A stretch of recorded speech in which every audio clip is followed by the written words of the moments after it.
Okay mga ka-riders, naandito po tayo sa Unimar motorcycle. At yung inaakala ko po na na-phase out na motorsiklo ay meron pa po pala dito. Kaya tara, papasok tayo para mahilatis natin yung motor na sinasabi ko po. 3, 2, 1, go!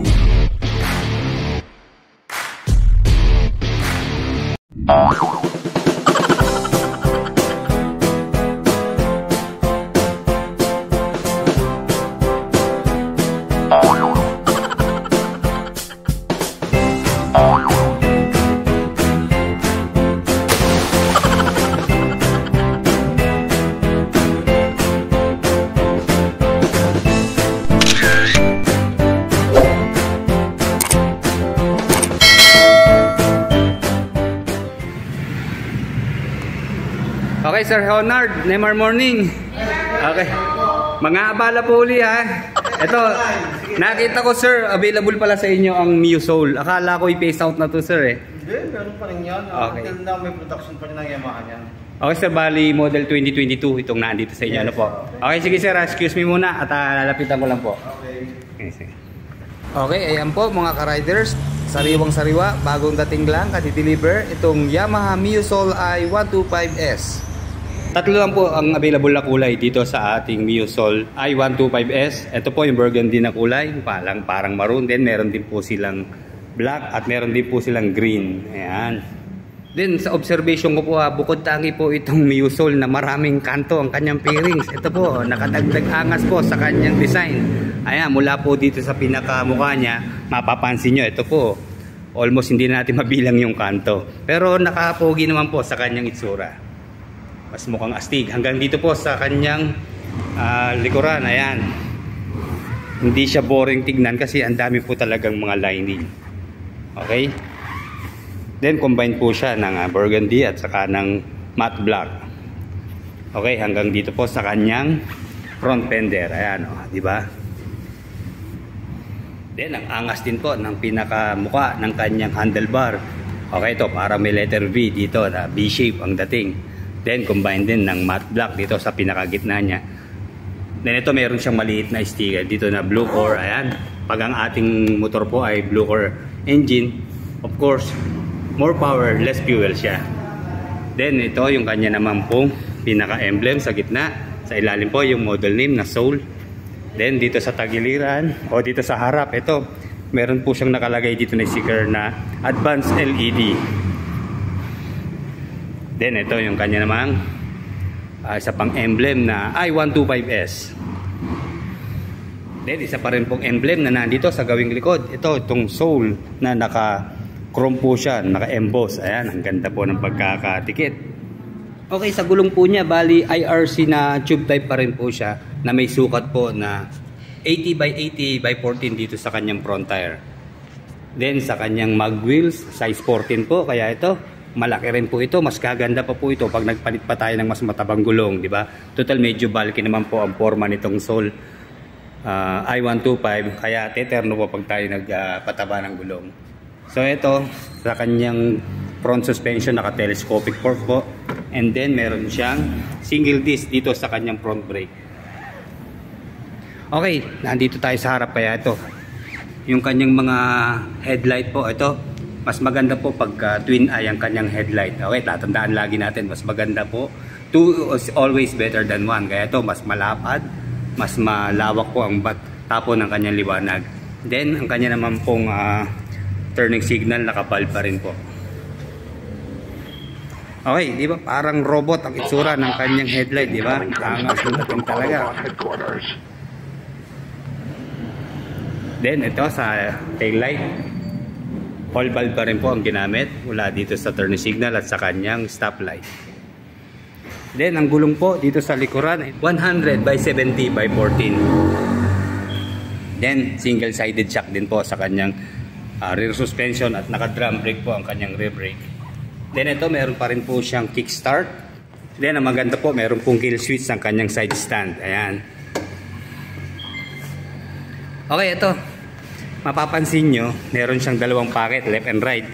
Isang medyo malaki dito sa left side and then sa kanyang right side, ito pang cellphone naman, yung tamang-tama lang. Mukhang wala po siyang charging port, pero okay. Pwede naman tayo magpa-install ng charging port. Okay, ito. Bali, pure analog po ang kanyang pinaka display screen dito sa kanyang harapan. Okay, ito sa baba po. Mapapansin natin yung kanyang fuel indicator kasama yung kanyang emblem na maliit. Then, sa gitna po nito, ayan yung kanyang odometer. Then, yung kanyang speedometer po. Ito nasa labas. Okay, ito po, high beam, low beam, left and right turn, kanyang busina. Then ito, ang nadagdag po sa features nitong Sol i125S, meron na po siyang stop and start system, o ito yung idling stop na tinatawag, na in case na tayo po ay matraffic, mapatigil tayo ng mga 5 seconds kung sana po mamamatay ang ating engine. Sa pamamagitan po nun, makakatipid tayo ng gas consumption. Then ito yung kanya naman pong push button. Then ito, nakita ko yung kanyang susi. Kunin natin ha. Okay, bali maganda po, may locator na. Ito, in case na tayo po ay nagpark sa maraming motorsiklo na hindi natin maalala kung saan banda. Ito, pindutin lang po natin at sigurado makikita natin magbiblink yung ating motorsiklo.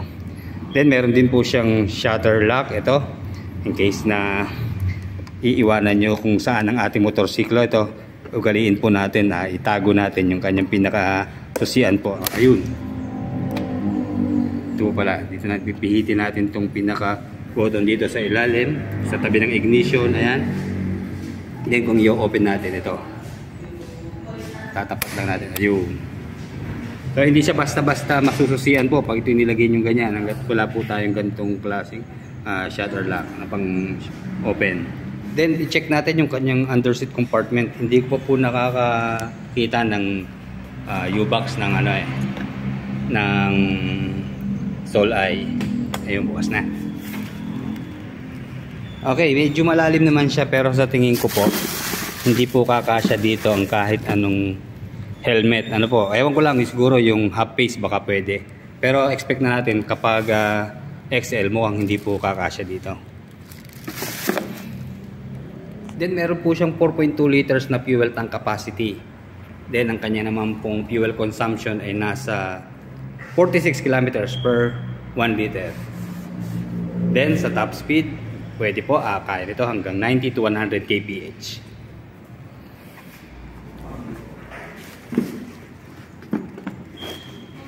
Okay, ito. Almost the same naman ng mga sizes ng mga gulay board ng ilang mga Mio series. Ito.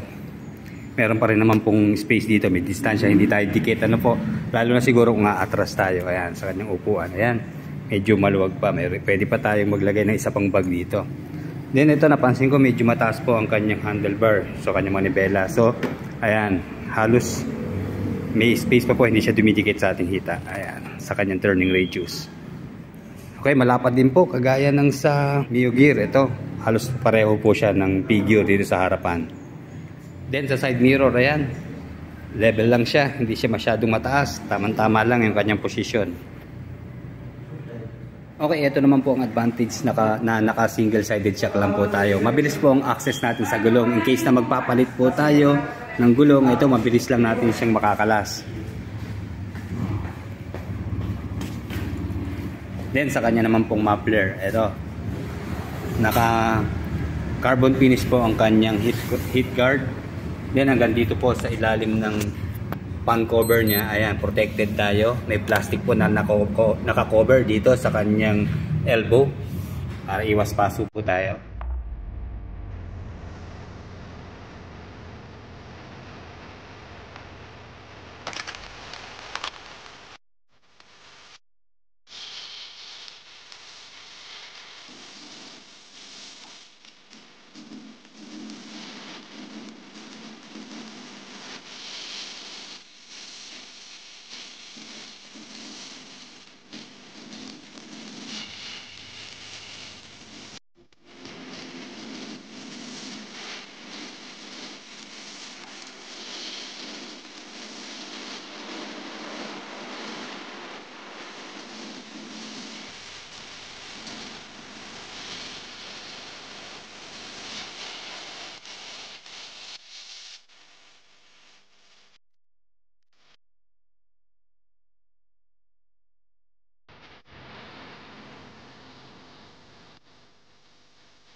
New Neymar Santa Cruz po.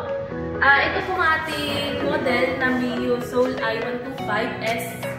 Sa cash po ay 84,400. Sa down payment po ay 6,900. Tapos sa tatlong taon po, 4,343 po.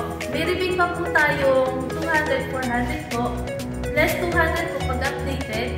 Less 400 po pag advance. Meron din po tayong mga freebies na isang helmet, 1 liter gasoline, 1 year register po ng motor. Tapos meron din po kami na 1 year repair voucher po for 20k po. Meron din po sa 2 years po ay 5,426 po sa monthly. Sa 1 year po, 8,676 po. Always welcome naman po kayo sa New Neymar Santa Cruz po. Meron po kami Facebook page, Neymar Santa Cruz po.